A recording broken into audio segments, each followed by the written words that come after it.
Assalamualaikum warahmatullahi wabarakatuh.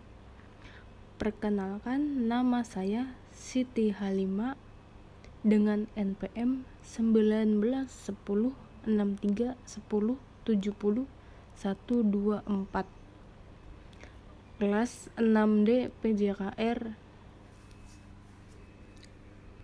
Di sini saya akan membahas mengenai pendidikan alam terbuka. Nah, langsung saja kita membahas. Yang pertama itu ada A. Mengenal pendidikan jasmani. Penyelenggaraan pendidikan sebagai suatu proses pembinaan manusia yang berlangsung seumur hidup atau sepanjang hayat. Pendidikan jasmani pada dasarnya merupakan bagian integral dari sistem pendidikan nasional secara keseluruhan, mengembangkan aspek kesehatan dan kebugaran jasmani, keterampilan berpikir kritis, emosional, keterampilan sosial, penalaran, dan tindakan normal melalui aktivitas jasmani dan olahraga. Peranan pendidikan jasmani sangat penting, di mana memberikan kesempatan pada anak untuk terlibat langsung dalam pengalaman belajar melalui aktivitas jasmani, bermain, dan olahraga yang dilakukan secara sistematis. Ruang lingkup pendidikan jasmani yang memungkinkan siswa menemukan banyak hal terkait ranah kognitif, afektif, dan psikomotornya, dengan meliputi permainan dan olahraga atau dalam kurung olahraga tradisional, permainan eksplorasi gerak, keterampilan lokomotor, non-lokomotor, dan manipulatif, serta atletik, sepak bola, bola basket, bola voli, tenis meja, tenis lapangan, bulu tangkis, bela diri seperti taekwondo, silat, serta aktivitas lainnya. Melalui ranah yang ada di pendidikan jasmani, memungkinkan anak selain terampil beraktivitas, memenuhi kebugaran tubuhnya, dan mampu menjalani kehidupan yang sehat dan penuh pembinaan sikap karakter yang bisa memberikan manfaat dalam kehidupannya.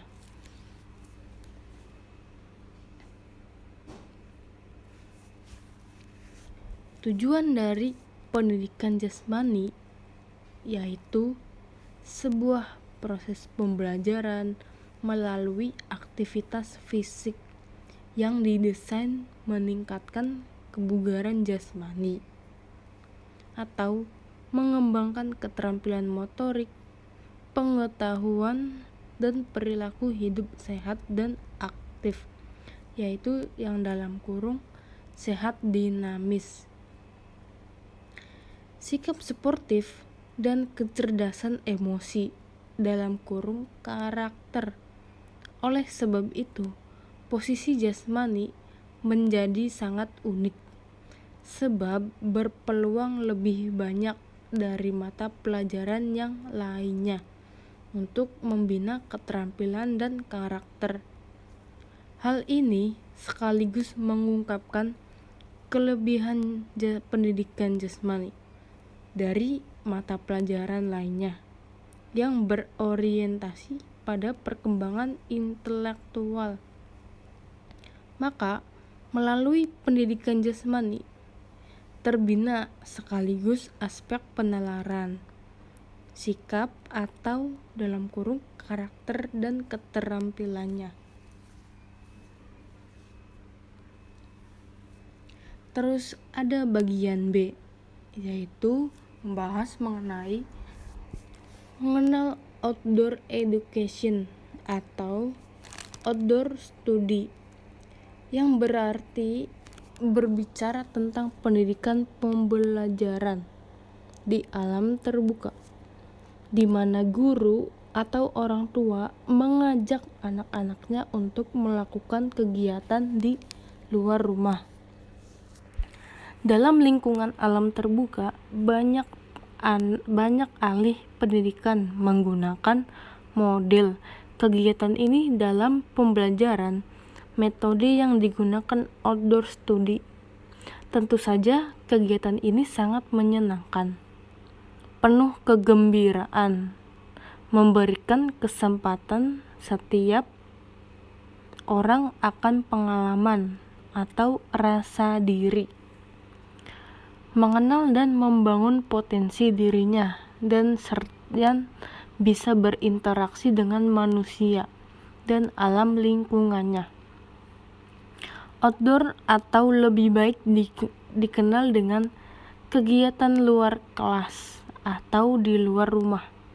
Bisa menggunakan halaman, kebun, pantai, pesawahan, tanah lapang, pegunungan, dan lain-lainnya yang bersifat tidak di alam ruangan.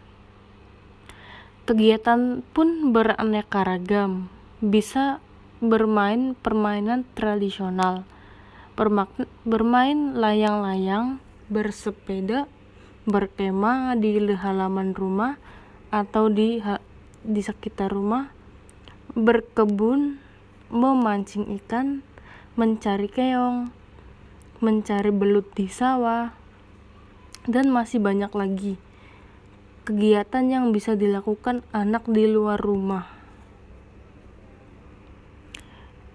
Yang bagian C itu membahas tentang anak dan kebutuhannya.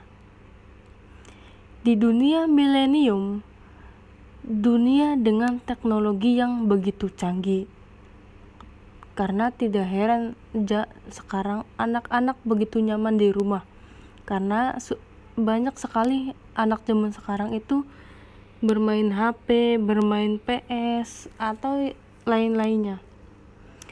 Dunia di mana anak akrab dengan teknologi atau gadgetnya. Mereka banyak yang tidak kenal apa itu kelereng, apa itu layang-layang, galah asin, atau gobak sodor. Seperti permen dagungan, terompah, eprak, atau tapak gunung, petak umpet, dan berbagai macam permainan tradisional. Karena jika kita lihat sekarang, banyak anak-anak di jalanan atau di pinggir jalan itu rata-rata semuanya bermain HP, tanpa ada zaman anak sekarang itu mempermainkan permainan tradisionalnya sendiri.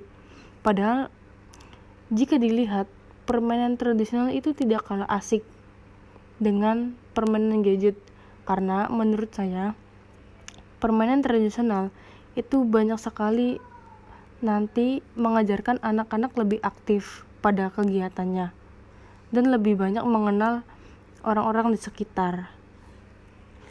Terus mereka tidak banyak mengenal apa itu panjat pohon, melompati selokan, mengejar kupu-kupu, bermain ketapel, mandi di sungai bersama kerbau. Pada bagian D, kita membahas manfaat kegiatan outdoor atau di luar rumah. Banyak sekali orang tua yang melarang anaknya bermain di luar rumah. Sepertinya ketakutan ini menjadi hal yang wajar. Apalagi banyak isu-isu negatif tentang perilaku sosial. Takut terganggu kesehatannya dan bahaya lain yang mengancam keselamatan sang anak. Ketakutan terlebih ini padahal bisa diantisipasi dengan berbagai cara. Contoh misalnya anak bermain di halaman depan atau di belakang rumah, atau ada rumah yang memang mempunyai taman untuk bermain anak-anak bersama tetangga yang dekat. Juga keterlibatan orang tua yang menemani ternyata manfaat bermain di luar rumah sangat penting. Penting untuk buah hati kita mengenal dirinya. Selain kebugaran, tubuhnya juga mengenal lingkungannya. Proses ini amat penting bagi setiap anak ke depannya. Bermain di luar rumah ternyata secara langsung mengasah satu atau lebih dari 8 kecerdasan yang ada. Karena bermain di luar rumah atau bermain dengan anak lain, sang anak itu harus berpikir seperti kayak harus bermain aktif, tidak dengan the gadget. Itu saja yang bisa dapat saya sampaikan. Mohon maaf bila ada kesalahan kata-kata atau kesalahan dalam pembacaan, karena saya juga masih dalam tahap pembelajaran. Itu saja yang bisa dapat saya sampaikan. Sekian, wassalamualaikum warahmatullahi wabarakatuh.